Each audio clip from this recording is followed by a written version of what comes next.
اگر ہمیں اس کی اجازت حکومت دے دیتی we'll establish it under the directorate of labour welfare جو میرے انڈر کام کرتی. اس میں ہم انویسٹیگیٹ کریں گے لوگوں کو اور ان کیسز کو, اور ان کو پھر ان کی ریڈریسل کریں گے ان کی گریونسز کا. لیکن اس کی کمپلینٹ وہ ابھی بھی کر سکتے ہیں, ہماری جو ہیلپ لائن ہے اس پہ کر سکتے ہیں. اگر کسی مزدور کو یا کسی امپلائی کو پرابلم ہے, وہ کچھ پرابلم فیس کر رہا ہے اپنے امپلائر سے, سو کس ہیلپ لائن پر رجوع کر سکتا ہے, اپنی کمپلین درج کروا سکتا ہے؟ اور اگر کمپلین درج وہ کراتا ہے تو یہ تو نہیں ہوگا کہ اس کو نوکری سے نکال دیا جائے گا بجائے اس کے کہ مسئلہ حل ہو؟ دیکھیے, اگر اس کو اس بات پہ نوکری سے نکالا جائے گا تو وہ بھی پھر ہمارے پاس ہی آئے گا کمپلین کے لیے, and of course we would help them out also. کیونکہ کوئی امپلائر آج تک میں نے نہیں سنا کہ کوئی اس بات پہ نکلا ہو کہ جس کو کمپلین کر دی, بیکاز اس کے خلاف ایکشن لیا جاتا ہے. ہماری ہیلپ لائن ہے 1314. اس سے یونیورسل ایکسیس نمبر 1314. یہ نومبر میں ہم نے شروع کیا ہے, اور یہ پورا آٹومیٹڈ سسٹم ہے جس کو PITB جو ہے پنجاب انفارمیشن ٹیکنالوجی بورڈ, وہ اس کو مینیج کرتا ہے ہمارے ساتھ مل کے. اور جب آپ کال کریں گے اس کے اوپر تو آپ کی جو بھی کمپلین ہوگی وہ ریکارڈ ہوگی, اور جو بھی آپ بات کریں گے وہ ریکارڈ ہوگی, اور وہ پھر ٹرانسفر ہوگی سسٹم کے تھرو ڈائریکٹریٹ کے پاس, ہیڈ کوارٹر کے پاس, یعنی میرے آفس کے پاس. اور اس کے بعد وہاں سے جو بھی ہمارے کنسرن ڈائریکٹر ہے جس کے ایریا کی وہ کمپلینٹ ہے وہاں پہ اس کو ٹرانسفر ہوگی, اور وہ باؤنڈ ہے کہ وہ 7 دن میں اس چیز کو ریزالو کرے, کیونکہ پھر وہ سسٹم اس کو شو کرنا ہے. تو اٹس این افیکٹو سسٹم. لیکن ابھی کیونکہ لوگوں کو اتنا پتہ نہیں ہے تو اتنی زیادہ کمپلینٹس نہیں آتی ہیں. لیکن آئی تھنک کہ جب زیادہ پتہ چلے گا تو لوگوں کو I think they will complain more, and because there are lots of issues. تو 1314 کو یاد رکھیں اور ضرور ہمیں کمپلین کریں. منیمم ویج سے ہو, بانڈیڈ لیبر ہو, لیبر معاملات سے, لیبر قوانین سے کی امپلیمنٹیشن کے مطابق, یا ہیومن رائٹس وائلیشن کے, کوئی ڈسکرمنیشن ہو, کوئی بات ہو, ہمیں کال کریں. وی ول انشاءاللہ رسپونڈ. صحیح. اچھا, اس کے علاوہ مجھے یہ بتائیے گا کہ چائلڈ لیبر کے حوالے سے بڑی کانورسیشن ہوتی ہے, اور آئے دن ہم پروگرامس میں بھی اس کے حوالے سے گفتگو کر رہے ہوتے ہیں. کچھ سوشل رسپانسبلٹی ہماری بھی عائد ہوتی ہے کہ جس طرح بھی آپ نے پروگرام کے شروع میں بتایا کہ ہمیں فار اے ٹائم بینگ بڑا اٹریکٹیو لگ رہا ہوتا ہے کہ ایک بچہ ہے, اس کو خوراک بھی کم دینی پڑے گی, اس پہ انویسٹمنٹ بھی کم ہے, وہ بھاگے گا بھی کہیں نہیں, تو اس کو رکھ لیتے ہیں اور کام کرواتے رہتے ہیں, لیکن ہم اس کا فیوچر تباہ کر دیتے ہیں. تو اس سچویشن کو کم کرنے کے لیے, یا سچویشن کو ٹیم ڈاؤن کرنے کے لیے, چائلڈ لیبر کو کم سے کم کرنے کے لیے ہم کون سے ابھی اقدامات کر رہے ہیں؟ پہلے میں آپ کو یہ بتاؤں گی کہ اس وقت سچویشن ہمارا جو لیگل اسٹرکچر ہے وہ کیا ہے. Sure. اب چائلڈ لیبر بیسکلی ہمارا اس وقت 14 ایئرس سے کم کا جو انڈیویجول ہے وہ اس کو بچہ سمجھا جاتا ہے, اور 14 سے جو بڑا ہے اس کو somehow ہم سمجھتے ہیں کہ وہ بڑا ہو گیا ہے. تو اس سے نیچے کے جتنے لوگ ہیں ان کو کام کرنے کی اجازت نہیں ہے, اور اس سے اوپر جو ہے وہ آپ لائٹ ورک یا ایسا ورک جو ہیزرڈس نہ ہو, ان کی صحت کو نقصان نہ پہنچائے, اس کی اجازت انہیں ہے کام کرنے کی. اچھا, اس کے علاوہ کیونکہ ظاہر بات ہے رورل ایریاز میں لوگ ایگریکلچر سیکٹر میں بھی کام کرتے ہیں اپنی فیملی سے, تو وہ انہوں نے تھوڑی سی اس کو اسپیس دی ہے یہ.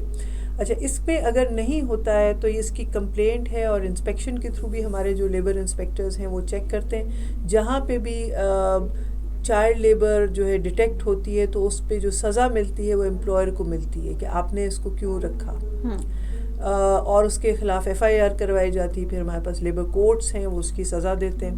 اب اس میں ایشو یہ ہے, 2 طرح کے ایشوز ہیں. ایک تو یہ ہے کہ ہمارے یہاں پاپولیشن بہت بڑھ گئی ہے, غربت بہت زیادہ ہے, لوگ جو ہیں وہ ان کے بچے بہت زیادہ ہیں, and they use those children as a means of revenue.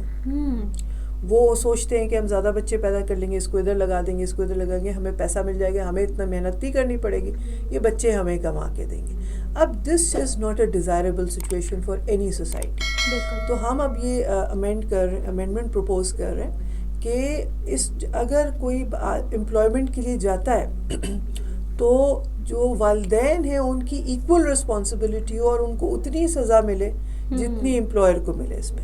جی اچھا، ابھی آپ نے بڑی خوبصورت بات کی سیلف ریگولیشن کے حوالے سے. آئی تھنک کہ جب ہم بات کرتے ہیں کلائمیٹ چینج کے حوالے سے تب بھی ہم اسی ایک جو ہے وہ نتیجے پہ فال کرتے ہیں کہ اگر ہم خود اپنا احتساب کریں، اگر ہم خود جو ہے وہ دیکھیں کہ ہم کہاں غلط ہیں، تو پرابیبلی بہت سارے مسائل حل ہو جائیں گے. اینڈ پرابیبلی جب ہم ہراسمنٹ کے حوالے سے بات کرتے ہیں اور دیگر بہت سارے مسائل کے حوالے سے بات کرتے ہیں، تو پرابیبلی سب سے پہلے وہ کہتے ہیں نا چیریٹی بگنز ایٹ ہوم.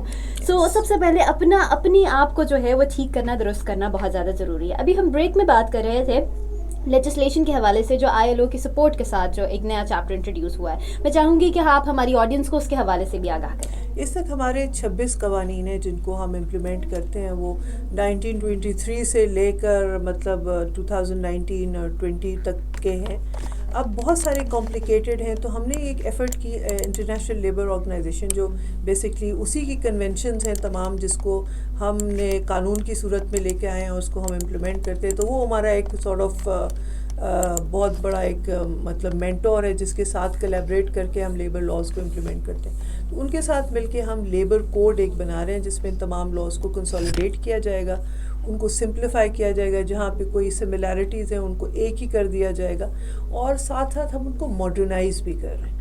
اس میں اب بہت ساری نئی چیزیں جن امینڈمنٹس کی میں آپ کو بات کر رہی ہوں، یہ office of the equal opportunities جو میں نے کہا، یہ اس کے علاوہ اور بھی جو چیزیں ہیں چائلڈ لیبر سے ریلیٹڈ، بانڈیڈ لیبر سے ریلیٹڈ، پھر ورک پلیس کمپنسیشن، تمام جو نئے حالات ہیں. اس کے علاوہ سب سے ایک بہت بڑا ہمارا سیکٹر ہے which are called home based workers, جو گھر پہ یا تو کسی کے لیے کام کرتے ہیں یا کسی کو کوئی چیز بنا کے دے رہے ہیں، سپلائی کر رہے ہیں، یا وہ انٹرپرینورز ہیں.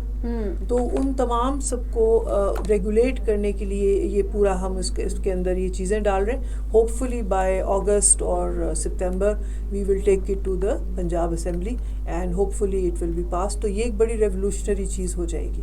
Thank you. Thank you so much.